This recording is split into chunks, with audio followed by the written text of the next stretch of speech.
অনেকে বাঁধাকপি বিভিন্নভাবে খেয়ে থাকেন, তবে আমি আজ মুখে লেগে থাকার মতো সম্পূর্ণ নিরামিষ বাঁধাকপির ঘন্ট রান্না করব। যারা কখনো খান নাই তারা একবার হলেও এভাবে খেয়ে দেখবেন, আশা করি ভালো লাগবে। আমি একটি বাঁধাকপিকে চিকন চিকন করে কেটে ধুয়ে পানি ঝরিয়ে নিয়েছি। এদিকে 2টা আলুকে ডুমো ডুমো করে কেটে নিয়েছি। অন্যদিকে কড়াইতে কিছুটা সাদা তেল দিয়ে তার মধ্যে দিয়ে দিয়েছি আলুগুলো হলুদ লবণ দিয়ে লাল লাল করে ভেজে তুলে নেব। এদিকে কড়াইতে আরও কিছুটা সাদা তেল দিয়ে তার মধ্যে দিয়ে দিয়েছি 3টা শুকনো মরিচ।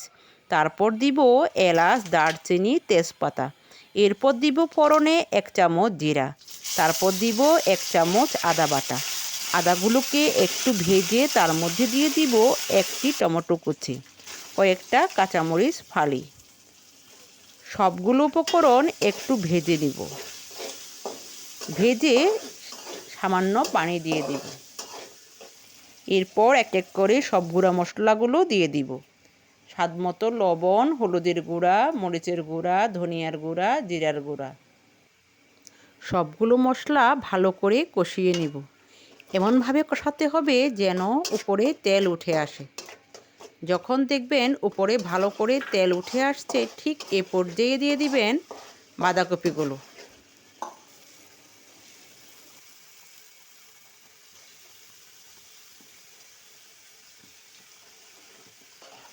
বাঁধাকপিগুলো দিয়ে ভালো করে নেড়েচেড়ে ঢাকনা দিয়ে দিব।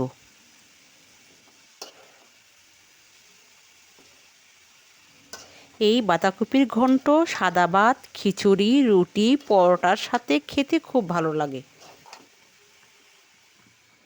প্রায় 10 মিনিট পর বাঁধাকপি থেকে প্রচুর পানি বের হয়ে আসবে।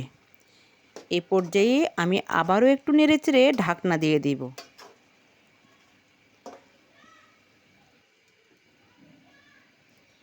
মোটামুটি সিদ্ধ হয়ে আসলে তারপর দিয়ে দিব ভেজে রাখা আলুগুলো দিয়ে আবারও নেড়েচেড়ে দিব।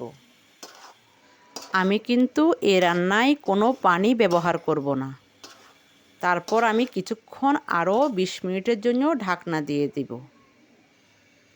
মোটামুটি যখন সিদ্ধ হয়ে আসবে তারপর দিয়ে দিব গরম মশলা গুঁড়ি।